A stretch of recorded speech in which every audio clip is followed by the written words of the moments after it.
अस्सलाम वालेकुम, welcome to my new blog. मैं उम्मीद करती हूँ सब हैरियत से होंगे और बिल्कुल ठीक ठाक होंगे। मैं भी बिल्कुल ठीक हूँ जी।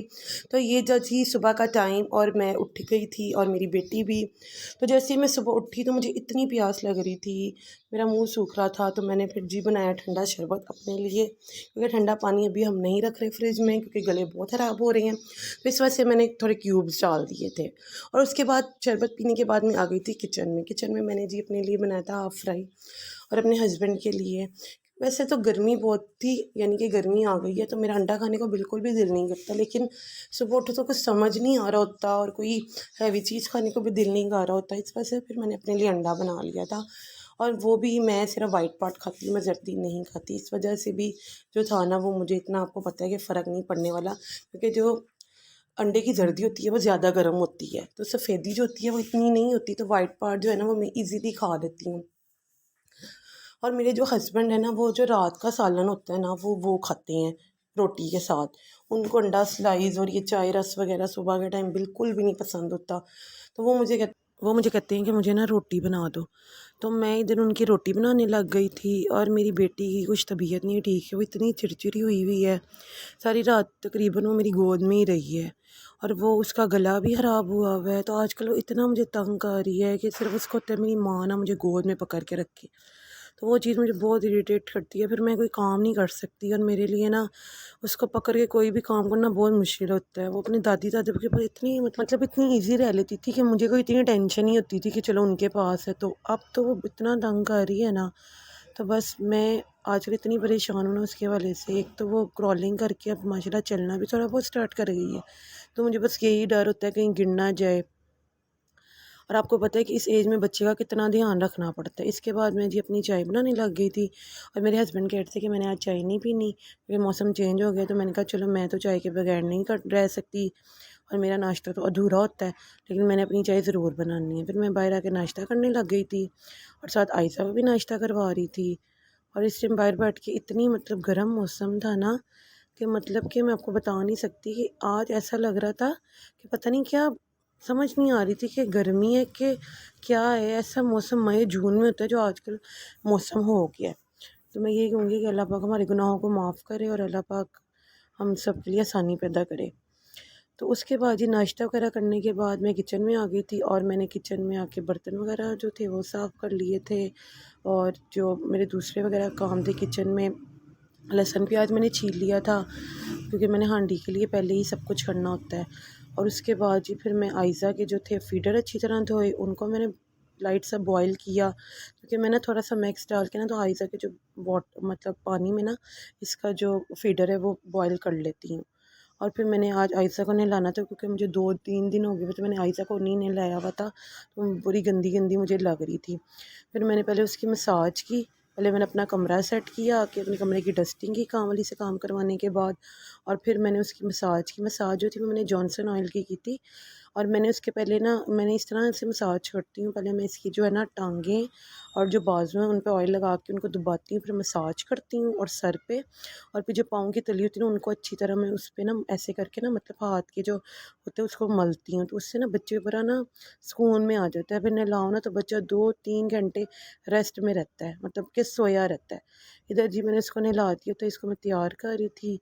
और ये मुझे अपने बालों को ना बिल्कुल भी हाथ नहीं लगाने देती, इतना मुझे तंग करती है ना। इसके बालों को हाथ लगाओ ना तो रोने लग जाती है। और इसको कपड़े पहनाना भी इतना मुश्किल काम है ना कि जब तक मैं कपड़े पहनाती हूँ ना मैंने कोई ना कोई चीज़ पकड़ा देती हूँ या कार्टून लगा देती हूँ ताकि आराम से जो है ना कपड़े जो है वो पे मुझसे पहन लें। इधर मैंने जी शॉवर ले लिया था और मैं अपनी नमाज़ की तैयारी करने लग गई थी। आयज़ा को इसलिए मैंने इधर सुला दिया हुआ था क्योंकि उसकी तबीयत नहीं ठीक थी, उसको मैंने मेडिसिन दे दी थी। और फिर मैंने ज़ोहर की नमाज़ पढ़ ली थी और ज़ोहर की नमाज़ पढ़ के तो फिर मैंने अपना कुरान पढ़ लिया था। और आज इस तरह का था कि आज का दिन मेरा इतना बिज़ी था कि मैं आज लेटी ही नहीं। मेरे गर्मियों के कपड़े निकलने वाले थे क्योंकि मौसम काफ़ी चेंज हो गया था, तो मैं पहन रही थी रेशमी कपड़े ना क्योंकि वो समझ ही नहीं आती कि कब पहनने, तो मैंने वो पहन लिए थे, मतलब वो पहनने लग गई थी। तो वो पहन के मेरे जिस्म में सुइयाँ चुभ रही थी कि मुझे ऐसा था कि बस मैं इस किसी तरह ना लॉन के कपड़े ईज़िली से पहन लूँ। तो फिर वो आज का आपको पता है कि गर्मी के कपड़े निकालने के लिए या रखने के लिए, सर्दियों के रखने के लिए एक पूरे प्रॉपर टाइम चाहिए होता है। तो बस आज का जो मेरा दिन था वो इसी में ही लग गया। तो फिर कुरान पढ़ के मैं किचन में आ गई थी, मैंने आइज़ा का दलिया बनाना था। तो दलिया मेरे पास 1 कप जितना था, इसको मैंने पहले अच्छी तरह धोया, फिर उसके ऊपर जो एक्स्ट्रा ज़रे थे वो मैंने निकाले और फिर मैंने इसको पानी में पकने के लिए रख दिया था। और मैं ना दलिया जब बनाती हूँ ना तो इसको मैं ना इसके अंदर ही दूध डाल देती हूँ। कुछ लोग बाद में दूध डालते हैं जब वो मतलब कि खाते हैं, तो मैं इसके अंदर ही डाल देती हूँ कि जब वो मतलब पकाने में दूध उसी में ही पक जाए, तो वो बहुत अच्छा टेस्ट आता है। तो यहाँ मैं अपने गर्मियों के कपड़े अपनी मेड के साथ निकालने लग गई थी, क्योंकि मेरे साथ कोई हेल्प होना बहुत ज़रूरी थी, क्योंकि आयशा भी छोटी है तो मैं अकेली इतना लंबा काम नहीं कर सकती। तो यहाँ पे आयशा मुझे तंग कर रही थी, तो मैंने इसे वॉकर पे छोड़ दिया था और फिर इसकी ना चूड़ियाँ पड़ी हुई थी मेरे पास, तो मैंने कहा चलो इसको ये पहना देती हूँ। तो ये पहन के इतना खुश हुई ना, और कितनी देर उनको ही देखती रही और उसके साथ लगी रही। बच्चे के लिए ना हर जो नई चीज़ होती है ना वो एक खिलौना होती है, उसको होता है कि पता नहीं क्या चीज़ है, वो हर चीज़ में इंटरेस्ट, न्यू चीज़ में इंटरेस्ट लेता है। तो यहाँ पे जो दलिया था वो थोड़ा सा बन गया था, तो इसमें मैं अब दूध ऐड करूँगी। तो दूध मैं अब इस टाइम ऐड करती हूँ जब वो थोड़ा सा गल जाता है। तो फिर इसको मैंने इसके अंदर दूध डाल दिया था और थोड़ी सी चीनी डाल दी थी। चीनी मैंने इतनी नहीं डाली थी, नॉर्मली डाली थी, जस्ट सिर्फ फॉर्मेलिटी आप समझ लें, सिर्फ मिठास के लिए थोड़ी सी ना। और इसको ये देखें अभी कितना पतला है, इसको मैं गाढ़ा करने के लिए ना रखती हूँ। और इधर जी एक तरफ जो था वो मैंने हांडी भी अभी चढ़ानी थी, क्योंकि आज जो सारा दिन था वो मेरे कपड़ों के साथ ही लगा हुआ था, तो हांडी को भी आज लेट हो गई थी। तो इस वजह से मुझे बस एक ही टेंशन थी कि जी भाई आज मैं अपने कपड़े समेट लूँ। तो जी मैंने एक तरफ जो था वो लहसुन प्याज भी चढ़ा दिया था, क्या क्योंकि मैंने इसको पानी में ना रख के ना तो हल्की आग पे चढ़ा दिया था। मैंने कहा ज़रा मैं अपना काम वगैरह निपटा लूँ, तो इधर ये भी गल जाएगा और तब तक मेरे कपड़े जी है वो भी समेट जाएंगे। तो यहाँ पे जी मैं आयशा को खिलाने लगी थी दलिया, और वो इतना हैप्पी हैप्पी होके खा रही थी ना कि मैं आपको क्या बताऊँ।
तो इधर मैं जी असर की नमाज़ पढ़ के आ गई थी किचन में, और मुझे लग रही थी भूख, तो मैंने कहा चलो मैं मैगी बना के खा लेती हूँ। और आप यकीन करेंगे शूफ वालों की मैगी थी, इतनी को इनका गंदा टेस्ट था ना। मैं हमेशा कनौर वालों की जो है ना मैगी वो खाती हूँ।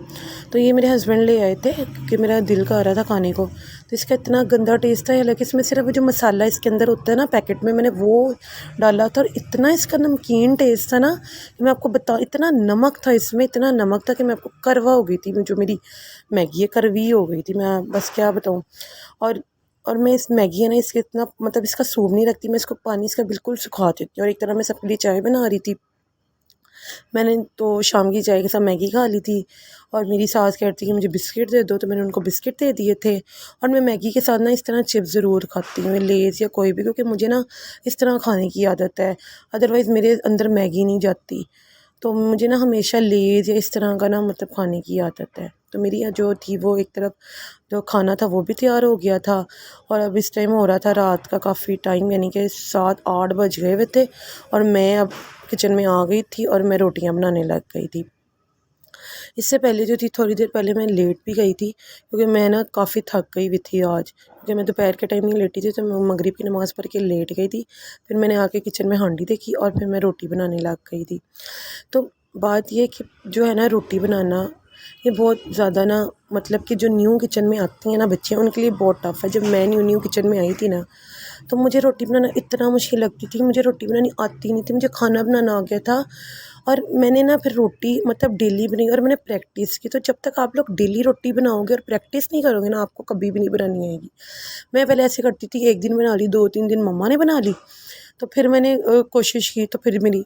तो मैंने सोचा कि नहीं, अब मैं प्रैक्टिस करूँगी। तो अल्हम्दुलिल्लाह मुझे लेकिन रोटी बनानी काफ़ी बुरे होके आई थी, लेकिन अल्हम्दुलिल्लाह मेरी रोटी अच्छी हो गई है। तो यहाँ पे जी खाना हमने खा लिया था और मैं यहाँ बनाने लगी थी चाय।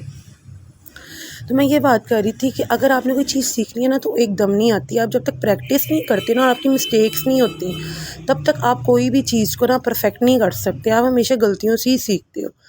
तो और जो खाना बनाना है वो अल्हम्दुलिल्लाह वो मुझे देख के ही आ गया था। मैंने कभी भी आज तक ना इस तरह रेसिपीज़ नहीं लिखी, और इस तरह मतलब कि प्रॉपर एक, मतलब कि आप आओ एक दफ़ा किचन में आ जाओ ना, फिर आपको खुद ही हर चीज़ का पता चल जाता है। पहले मुझे किसी भी मसालों का और दालों का किसी का भी नहीं पता था, लेकिन जब मैं किचन में आई और जब मैंने स्टार्ट करना शुरू की कुकिंग, तो मुझे आहिस्ता आहिस्ता सब कुछ पता चल गया, क्योंकि हर चीज़ आपको आहिस्ता आहिस्ता पता चलती है। एकदम तो आप माँ के पेट से तो कोई भी नहीं सीख के आया होता, हर चीज़ को टाइम लगता है। तो इस वजह से गलतियों से ही इंसान सीखता है। और खाना मैंने अपनी मम्मा को बनाते हुए देखा था, सबको बनाते हुए देखा, तो फिर मैंने ट्राई किया, तो अल्हम्दुलिल्लाह मैं इतना अच्छा खाना बना लेती हूँ। कभी कभी मम्मा भी मुझे कह देती हैं कि तुमने मुझसे भी अच्छा बनाया हुआ है। तो हर हाथ का अपना टेस्ट होता है, इस वजह से प्रैक्टिस करनी चाहिए। मैं कुछ लड़कियों को देखती हूँ, वो रेसिपीज़ लिखती रहती हैं, लेकिन वो प्रैक्टिस नहीं करती, कोशिश नहीं करती। उनको होता है कि हमने जो लिख दी हमें आ गया। नहीं, आपको मतलब कि उन्हें कुछ हाथ पल्ला मारना चाहिए, वो वाली बात, तो फिर ही आता है ना। तो फिर ही जाके इंसान कुछ सीखता है। बेशक वो खाना हो, बेशक जो मर्ज़ी चीज़ हो, देख के कभी भी कुछ नहीं आता जब तक आप लोग उसका एक्सपेरिमेंट या उसको मतलब बना के ना देख लो। तो यहाँ पे जी मैं खाना वगैरह खा के बर्तन धोने लग गई थी, और जो फिर बर्तन धोने के बाद जी हम वॉक करने चले गए थे, क्योंकि ना वॉक करने की मुझे ना बहुत आदत है। क्योंकि मैं रात को जब तक वॉक ना कर लूँ ना, मुझे ना मतलब एक होता है ना सुकून, ऐसा लगता है पता नहीं क्या काम है जो मेरा अधूरा रह गया। और ये आदत मैंने अपने हस्बैंड को भी डाल दी है कि वो अब ऐसा होता है कि वो भी वॉक किए बगैर नहीं रहते। अगर मैं भूल जाऊँ तो वो मुझे कहते हैं चलो वॉक करने चलें, और कभी कभी हम भूल जाएँ तो हम लोग लेट नाइट चले जाते हैं वॉक करने के लिए। और मुझे वॉक करने की आदत मतलब शुरू से है, यानी कि ना मैं बहुत छोटी थी, यानी कि 17-18 एज से मेरी आदत है कि मैं वॉक रात को ज़रूर करती हूँ। बेशक अपनी छत पे करूँ या बेशक बाहर करूँ, पार्क में करूँ या रोड पे करूँ, मैं ज़रूर 2-3 राउंड ज़रूर लगाती हूँ। इससे ये होता है कि आपकी जो सेहत है ना वो अच्छी रहती है। तो जब हम वॉक करके मेरा कुछ मीठा खाने का क्रेज़ हो रहा था, तो मेरे पास रात की चॉकलेट पड़ी हुई थी, न्यू चॉकलेट आई है। तो अच्छी चॉकलेट है, लेकिन हमें ना कैडबरी और किटकैट के आगे ना कोई चॉकलेट अच्छी नहीं लगती। बस उसका एक ऐसा में ना मतलब टेस्ट लग गया हुआ है। तो जी बाद में कुछ देर बाद मैंने अपने कपड़े जो हैं वो इस्त्री करने लग गई, क्योंकि कल फ्राइडे था। तो मैं ना फ्राइडे की तैयारी एक दिन पहले ही कर लेती हूँ, क्योंकि सुबह शॉर्ट डे होता है, उठो तो फिर साथ ही नमाज़ की तैयारी करने में लग जाए, तो इतना टाइम नहीं होता कि बंदा कपड़े प्रेस करे। तो मैं और अपने हस्बैंड के ना एक दिन पहले ही कपड़े प्रेस करके रख लेती हूँ, ताकि कोई मुश्किल ना हो। और मैं अपने हस्बैंड के ना मतलब वीक के 2-3 मतलब सूट करके रख देती हूँ। इस तरह ना फिर मुझे परेशानी नहीं होती, और ना वो मुझे कहते हैं कि मेरे कपड़े इस्त्री होने वाले हैं। वरना इस तरह मुझे बहुत एक होता है ना, बंदे को टिक टिक ही लग जाती है कि यार उस कपड़े इस्त्री करने हैं, फिर वो भी मुझे कहेंगे मेरे कपड़े इस्त्री कर दो। तो इस वजह से मुझे कि मैं पहले ही सारे उनके काम करके रख दिया करूँ। फिर वो जो अफरा तफरी में काम होते हैं ना, एकदम होते हैं, वो नहीं होते सही। और वो मुझे टेंशन लगी रहती है कि ये काम रहता है, वो काम रहता है, ये काम रहता है। तो मैंने ना एक उनका पूरा शेड्यूल बनाया हुआ है कि मैं इस दिन उनके ही कपड़े प्रेस कर देती हूँ। तो फिर और उनकी एक मुझे आदत इतनी बुरी लगती है ना, कि वो जब कपड़े पहनते हैं ना, उन्हीं कपड़ों को पहन के सो जाते हैं। और मतलब मैं कहती हूँ घर आते हैं फ्रेश हो जाया करें, और फिर कपड़े जो है ना वो आके चेंज कर लिया करें। बेशक नेक्स्ट डे ना किया करें, 2 दिन ना किया करें, लेकिन आप आके चेंज कर लिया करें। वो नए कपड़े पहन के भी सो जाते हैं, और वो कपड़े वो लगते ही नहीं है कि नए हैं। और मेरी ये आदत है कि मेरे नए कपड़े भी जो हैं, मतलब कि जो पुराने कपड़े भी होते हैं ना, वो भी मेरे 1-2 साल पुराने कपड़े भी मुझे लगते हैं कि मेरे नए हैं बिल्कुल। मतलब मेरी इस तरह की है, मैं अपने कपड़ों को इस तरह रखती हूँ। घर वाले मेरे कपड़े अलग होते हैं, और आने जाने के लिए मैंने कपड़े अपने अलग रखे हुए हैं। तो वो इस तरह ना ये होता है कि जब हम कुकिंग करती हैं ना, बर्तन धोती हैं, तो वो जो कपड़े हैं वो ख़राब हो जाते हैं। इस वजह से मैंने आने जाने के लिए कपड़े अलहदा मैंने हैंग किए होती हैं। उनको घर का कोई उनका सिस्टम नहीं होता। हाँ, फ्राइडे की जो नमाज़ है वो मैं कोई अगर मेरा नया सूट बना हो तो मैं वो पहन के और नमाज़ पढ़ती हूँ, फिर मैं साथ ही उन्हें उतार के हैंग कर देती हूँ और मैं दूसरे घर वाले कपड़े पहन लेती हूँ। तो इधर मैंने उनके कपड़े प्रेस करके हैंग कर दिए थे और फिर मैं जी अपना कमरा वगैरह सेट कर मैं नमाज़ पढ़ ली थी। और इस टाइम रात का काफ़ी टाइम हो गया था, लेकिन मुझे था मैं अपने सारे काम करके ही सोऊं, क्योंकि आपको पता है फिर बंदा सुबह उठते तो इतनी कोई टेंशन नहीं होती। तो यहाँ पे जी मैंने नमाज़ पढ़ के आयज़ा को भी सुलाने लग गई थी और क्या कहते हैं मैं खुद भी सो गई थी। मैं उम्मीद करती हूँ मेरा आपको आज का व्लॉग अच्छा लगा होगा। मैं मुझे दुआ में ज़रूर याद रखिएगा और मेरे चैनल को लाइक, सब्सक्राइब और शेयर करना ना भूलिएगा। ओके जी, अल्लाह हाफ़िज़।